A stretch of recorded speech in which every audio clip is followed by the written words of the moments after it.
जब आपका यहाँ से चलने का समय आएगा, पहले पहुँच जाएगा उन कार्यालयों में, आपकी स्लिप ले पाओगे खड़े, चल बेटा आगे, ये क्लियर हो गया, चल आगे।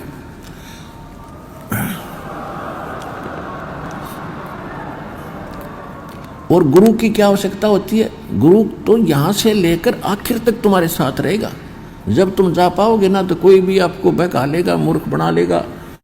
गुरुदेव कह रहे हैं जब तुम त्रिकुटी पर जाओगे उससे पहले परमात्मा वहां पर स्लिप लेकर तैयार मिलेगा, खड़ा मिलेगा इस दास के रूप में।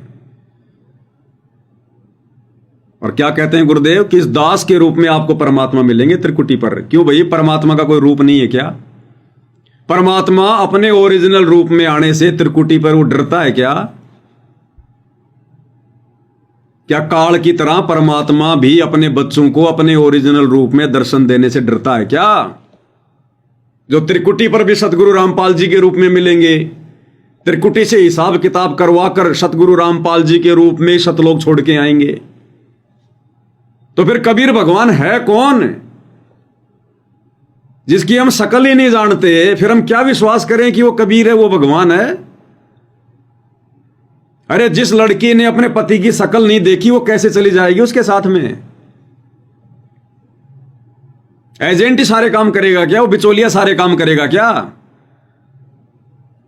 शादी भी बिचौलिया कर रहा है, उसको पीहर से लेकर भी बिचौलिया जा रहा है, ससुराल में उसको बिचौलिया ही छोड़ के आ रहा है। तो उसका पति कौन हुआ? फेरे भी वो बिचौलिए के साथ में ले रही है, फिर उसका पति कौन हुआ? तो धरती पर हमारे गुरु भी सतगुरु रामपाल जी, हमें दीक्षा भी सतगुरु रामपाल जी दे रहे हैं, सत्संग भी सतगुरु रामपाल जी सुना रहे हैं। त्रिकुटी पर भी सतगुरु रामपाल जी साथ जाएंगे, और त्रिकुटी पर भी सतगुरु रामपाल जी के रूप में कबीर भगवान मिलेंगे, और त्रिकुटी से भी विमान में बैठाकर सतगुरु रामपाल जी लेकर जाएंगे। और फिर भी मंदबुद्धि कहते हैं कि सतगुरु रामपाल जी तो एजेंट है कबीर भगवान का, बिचौलिया है कबीर भगवान का, दूत है, संदेशवाहक है।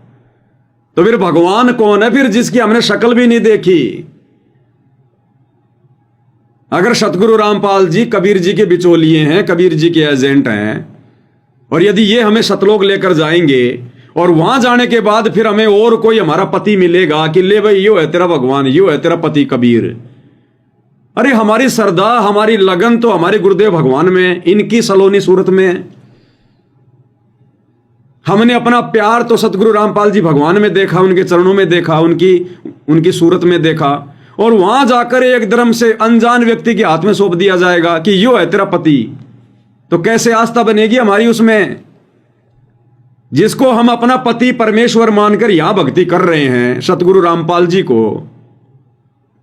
और सतलोक में जाकर कोई कह देगा कि नहीं नहीं सतगुरु रामपाल जी तुम्हारे पति नहीं है, तुम्हारा पति तो वो है जो सामने बैठा है। हमारे कैसे भाव बनेंगे?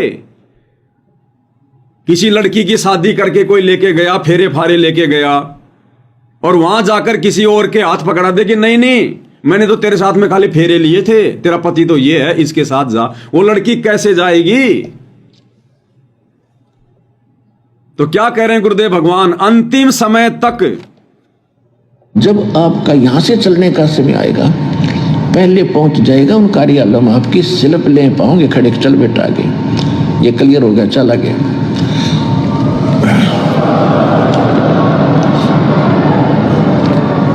और गुरु की क्या आवश्यकता होती है? गुरु तो यहाँ से लेकर आखिर तक तुम्हारे साथ रहेगा।